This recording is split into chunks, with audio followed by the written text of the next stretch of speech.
study that the American Dental Association and the National Institutes of Dental Craniofacial Research say that proves amalgams are safe for children.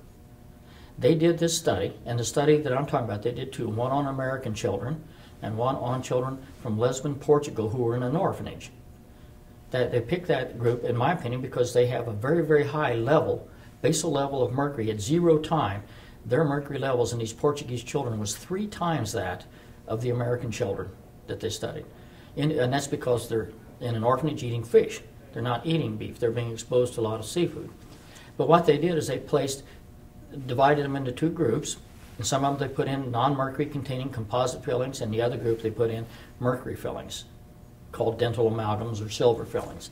And then once a year they would measure the mercury in their urine, which is, to me, kind of a ridiculous thing to do if you really want to see the effects. But they plotted, we've got the data, and it was plotted of boys versus girls. And what the net effect of that story was, is that going from age around 7 to 8 to 7 years later, in both the boys and the girls initially excreted a lot more mercury in their urine than the boys, almost double. And at the end of 7 years, the girls stayed level, but the boys' mercury level dropped down to where it was indistinguishable, insignificantly different from those who had composite fillings, indicating that over those years, the boys lost the ability to effectively excrete mercury. Now, when you go from 7 to 15, what happens to a boy? His testosterone levels go up. Testosterone versus the estrogen in the girls, and what we know is that mercury is a gender-dependent toxin. If you put rats in a cage, and this has been done, male mixed gender, and you feed them the same amount of mercury, enough to be lethal, the male rats will all be dead before the first female rat shows any signs of sickness. Now, why that's critical is that their own research done by the NIH, funded by NIH, and published in the Journal of the American Medical Association, as I recall, showed the boys don't excrete the mercury. Well, where's that mercury going? And you say, well, that makes it safe. That means they're retaining it. How do they get rid of it? If the ADA is going to argue that mercury in the urine is reflective of how safe it is, then how do they possibly come up with any kind of concept that if it's not coming out, that it's not staying in your body and doing it damage? It's keeping in them. This boys that have the high rate of idiopathic dilated cardiomyopathy, high mercury levels in the heart tissue. It's boys who are 4 to 1 more likely to become autistic than girls. And we know it requires an environmental toxin.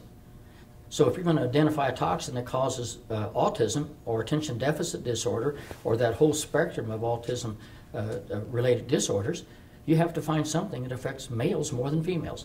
Mercury is the only thing I know. The conclusion they come to, they say, well, the amount of mercury that showed up in the urine of these children, and you've got to understand, the amount that showed up in the urine of boys with the same number of fillings was dramatically lower than the amount that showed up in the girls. So they said the amount of urine that showed up in the urine is not high enough to be toxic according to some standard. Well, now the ADA and the National Institutes of Dental Research, I don't know who set up these standards, but you know, it's like saying, well, like the alcohol companies selling, well, you won't be drunk until you drink 2 quarts of liquor. I mean, you set it there so nobody gets drunk. It's something to that level of stupidity. And when you look at the data, you have to say that measuring mercury coming out into the urine is not a reflection of how toxic it is. That they're saying if it's too low, well, if you're retaining it, you're going to look like you're not having any effect, and you're the one that's being affected the most. You're the one that's retaining it. I mean, the logic is just totally without scientific justification.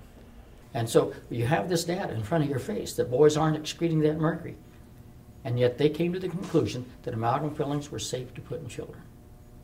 The study on the porphyrin profile and the mercury in the urine was done primarily on children in an orphanage in Lisbon, Portugal. It's a seaport town. They don't feed them beefsteak. I mean, they eat a lot of fish. They had a baseline level of mercury that was exceptionally high, much higher than what you'd find in American children because they're eating fish every day. And fish contains a lot of methyl mercury. And this obfuscates the results.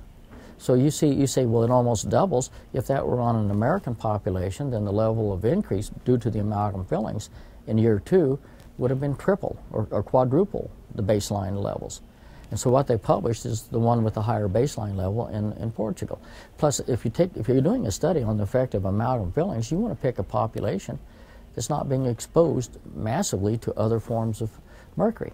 And they picked a population, in my opinion, on purpose, that's being exposed to a lot of mercury from their diet.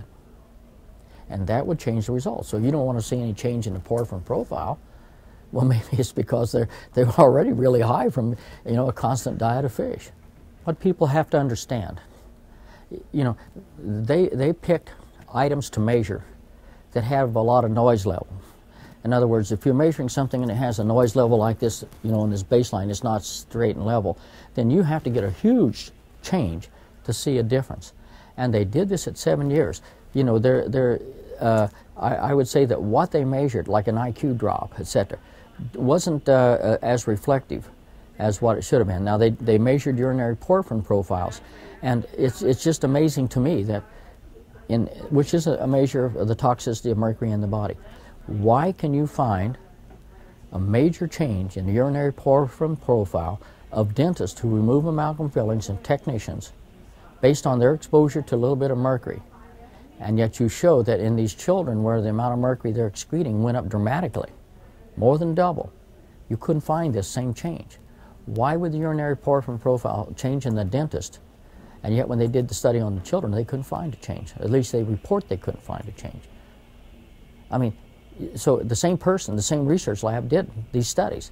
How can you possibly do that? I mean, it affects adults and dental technicians when you see an increased exposure to mercury. And in infants that are, young children, 7 to 14 years old, you can't find a difference?